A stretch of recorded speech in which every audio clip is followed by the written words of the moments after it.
have a message for you.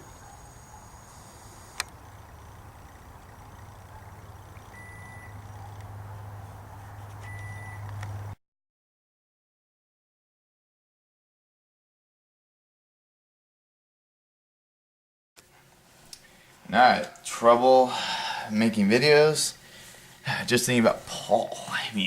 Sending mail to all the churches. But hey, it was God who guided him. So if he could do it, why not me? So here's the question. What is the letter that he sent for us? But if I were to say began from A to Z, it would be too much. But we're not going to talk about all of them, at least not today. Today, we're going to be talking about a specific one. I got a letter from someone. The letter, the title of it, they're sending messages to Messenger for God, and the title of it was Beautifull. So I just had to read it. Dear God, God says we're His beautiful creation, but I never felt beautiful. So what am I asking is, what is beauty to God? This is a very interesting one. What is beautiful to God? Well, this is the answer to your question. Let's say is this. This one dude, his name is Jacob. He's never been accepted by anyone. And there's only reasons why. Was for one, kind of like you, he's never felt beautiful. He's never felt awesome. He's just never felt accepted. And throughout his life, no one has liked him just because he looked different. He was an outcast to everyone, and no one wanted to be around him.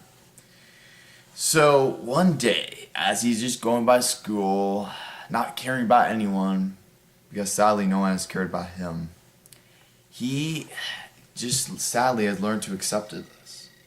So one day, this one dude named Jonathan, he was just hanging out with his friends, and then he noticed him one day. Actually, he's been noticing him, but he's never found a way just to go up to him and talk.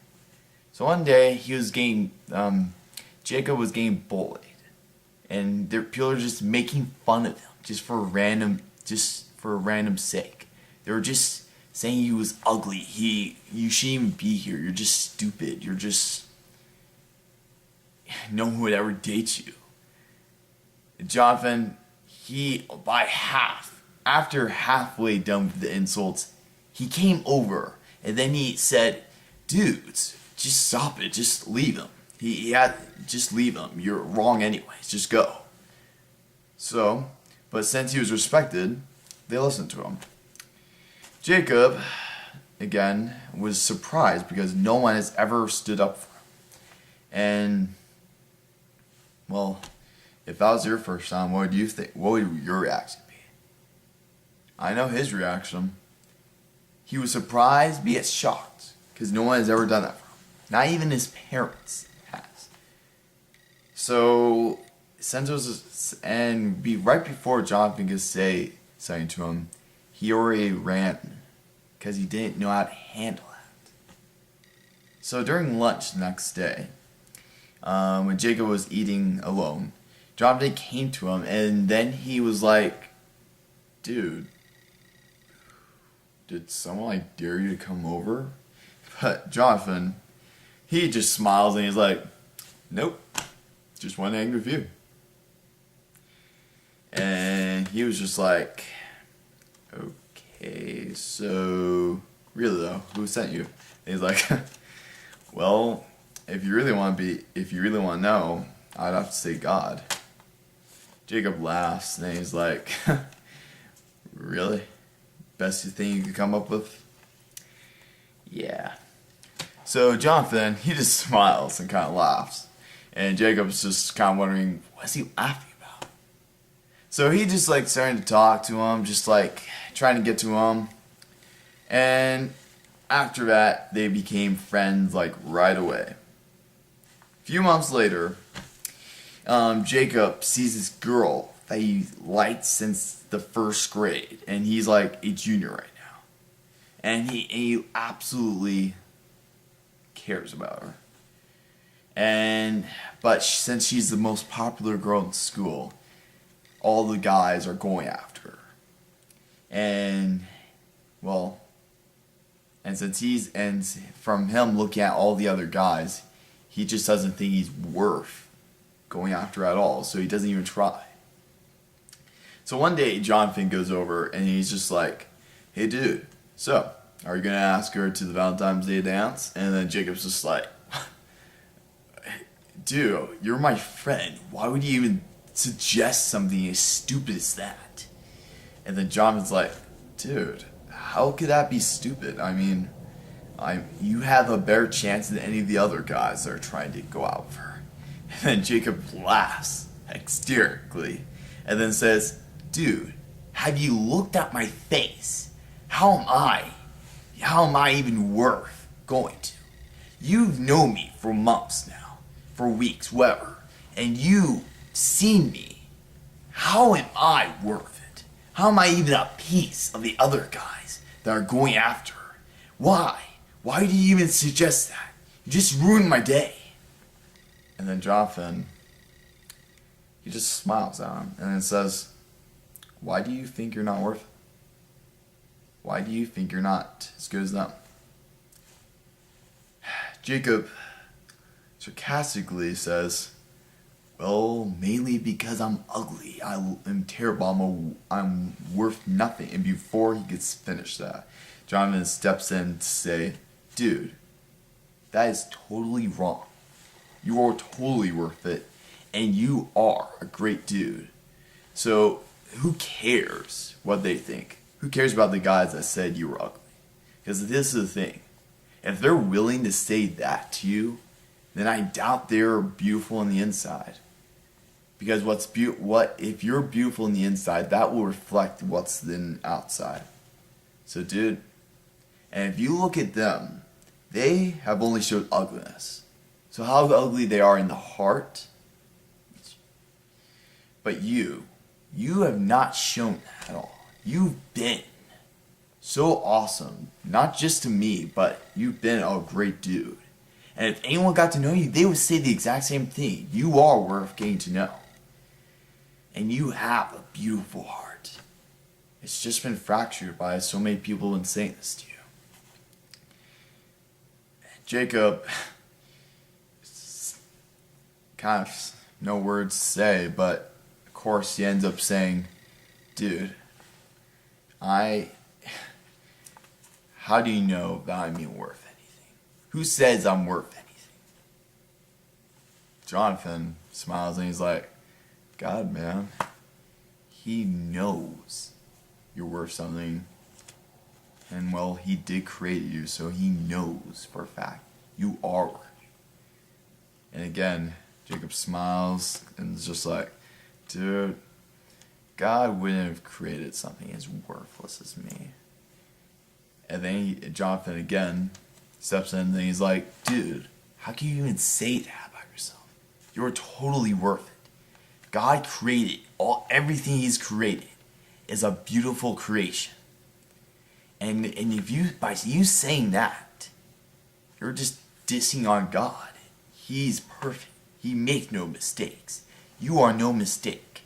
In fact, in Genesis 1:31, it says, then God looked over and all he had made, and he saw that it was good.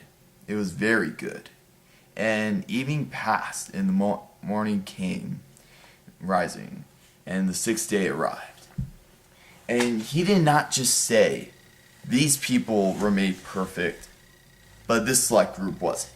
He didn't say, the cool group was made perfect, and you sucked. No.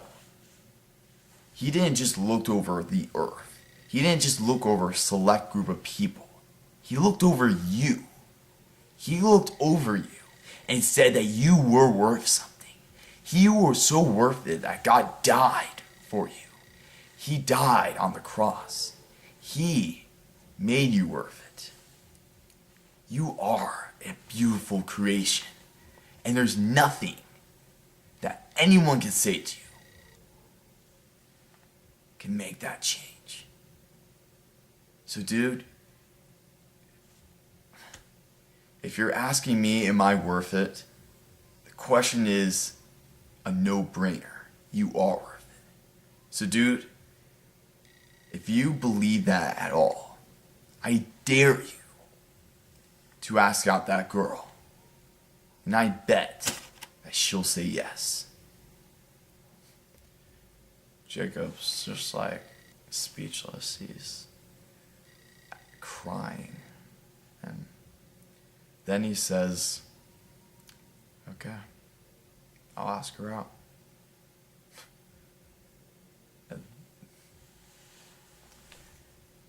And a week later, Jonathan is still friends with Jacob.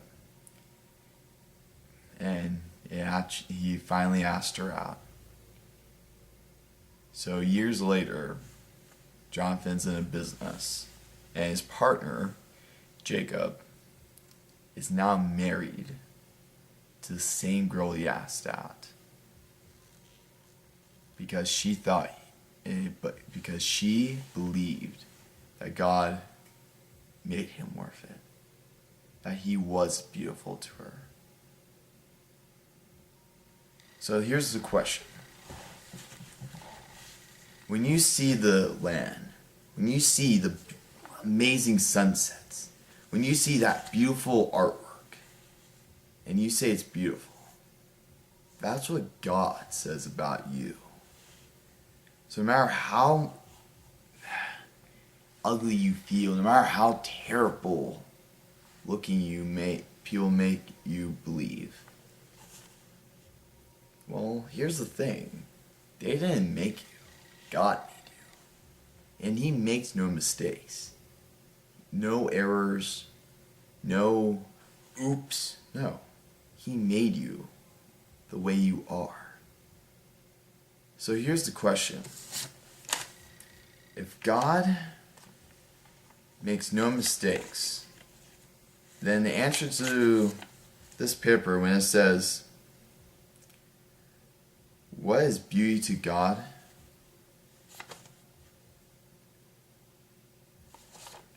It's everything he's ever made, including you. And that was then. See you next week. And remember this. God made beautiful things out of dust. And that was including you.